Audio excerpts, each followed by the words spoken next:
What's up, peeps? Julian Williams here with The Distance. Got another video for you guys this afternoon. I have a video. It's gonna be called "David Price Still Has a Chance." Of course, about a month ago, we all know the fate of David Price bout against Tony Thompson. Tony Thompson went in, knocked him out in 2 rounds. Of course, if you look throughout history, many great heavyweights have lost fights early in their career. And it's went on to help them. Now, I'm not comparing David Price to any of these great heavyweights because he's not in that level yet. But, look at it like this. Vladimir Klitschko lost to Ross Purity back in 1998. And Purity wasn't the best overall fighter. He was a tough veteran who could take his punches and deliver. So he took him into the later rounds because the Klitschko brothers were basically just knocking everybody out. And Ross Purity came in and knocked out Klitschko later in the fight. Also, Corey Sanders knocked out Vladimir earlier in his career, and then there was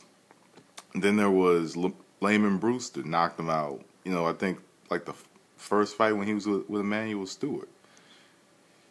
But those losses were actually good and essential for Vladimir's career because he was able to analyze his strengths and weaknesses. And he knew now, hey, fire's going to come after my chin. So I need to find ways so that fires don't really come after my chin. Or I need to find a way to counter, the aggression. Counter that aggression. So he began, when he worked with Emanuel Stewart, and Emanuel Stewart's great with working with tall fighters. He was great with working with tall fighters, Tommy Hearns and Lennox Lewis, of course, on his resume. He got Vladimir to be a much better boxer instead of just coming out and fighting, and have Vladimir become more patient. Because prior to working with Stewart, he wasn't as patient. He kind of went in and he threw punches and threw more punches. He didn't really conserve his shots. Lennox Lewis, on the other hand, Lennox Lewis was another fighter. By the time he fought Oliver McCall, he was confident in his ability, but you could see a few holes in his arsenal when he fought Frank Bruno. When he was fighting Frank Bruno, you could see a few holes in his arsenal. And, he went in, he fought Oliver McCall. He was confident that he was going to win that fight. And unfortunately, he lost in 2 rounds, I believe it was. Of course, then there was Hasim Rahman. And in that fight, he didn't really seem all too well prepared for that one. And, he got hit. But that loss to McCall, definitely, I think it was the make or break point in Lewis's career. Lennox Lewis really needed that loss in order to improve as a boxer. And I think that, and I'm one of the people that will say this hands down, candidly, that I think losses are essential for improvement in a fighter's career. And a loss early is actually good for a fighter. Now, it may hurt your stock a little bit, but sometimes you can look at it through the Jake LaMotta view, as I call it. You might lose a fight, but now people are going to want to fight you because you look beatable. You look beatable at this point. Somebody defeated you. And I think even Joe Louis had a loss early in his career to Max Schmeling. So to me, I think all good heavyweights need a loss on the record. Now, David Price is by far, he's definitely not Joe Louis. He's not Lennox Lewis, and he's not Vladimir Klitschko. The man has a lot of potential. He has a lot of potential, but I did notice there were a lot of flaws in his arsenal. I could have said that a few months ago. I wasn't on YouTube a few months ago. But to be honest with you, when I wasn't even watching boxing when I was sick, I didn't even know he was fighting Audley Harrison. I just watched that fight yesterday, last night before I went to bed.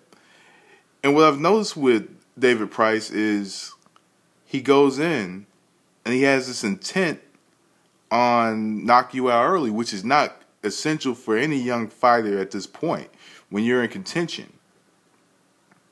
You can't knock. The thing is, you can't knock out everybody. Now, Tony Thompson has been in the ring with.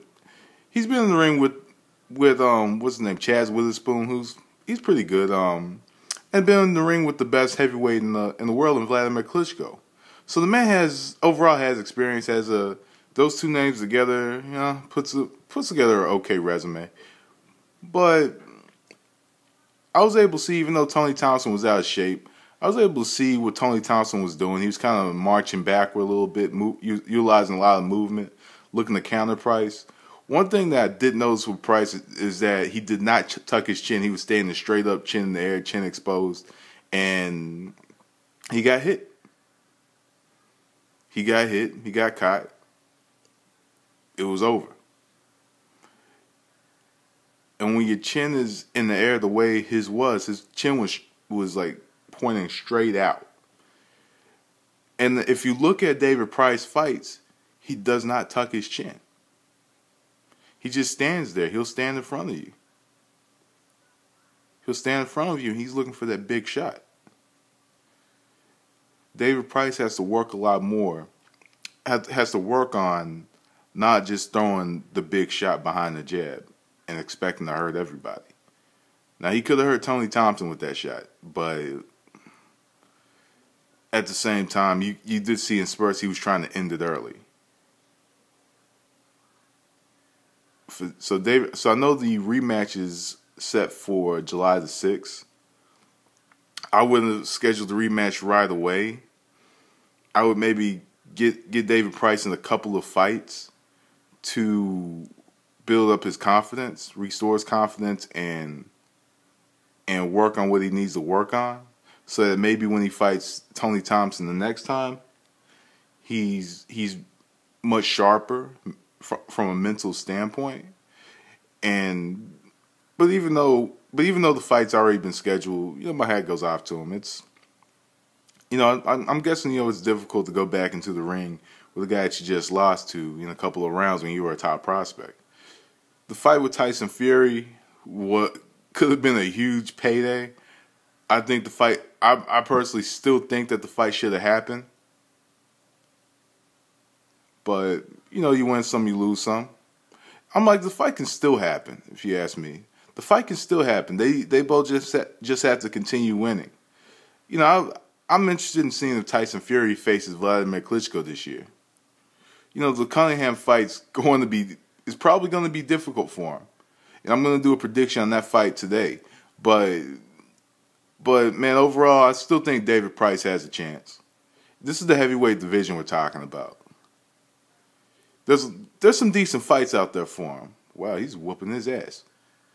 But there's some decent fights out there. You have Stiverne and Chris Arreola. That's going to be a barn burner. That fight's going to be possibly a fight of the year candidate as long as it lasts. You have Tyson Fury. He's fighting Cunningham. Povetkin, I don't know who he's fighting next. Don't care. If he's not fighting Klitschko, I really don't care. And then, you got Vitaly Klitschko, who's saying he's probably going to fight David Haye after his mandatory. But if you really look at the names in the heavyweight division, Vitaly, Vladimir, Povetkin, other than that, those are the champions. And then you have Fury, Cunningham, Adamek still, and even Eddie Chambers. I think he's trying to campaign at cruiser. Eddie Chambers and Tony Thompson's just kind of revitalized his career a bit. David Price, all he has to do is beat one or two of the names and he'll get a big fight. So anyway, peeps, that was the distance. Thanks for watching.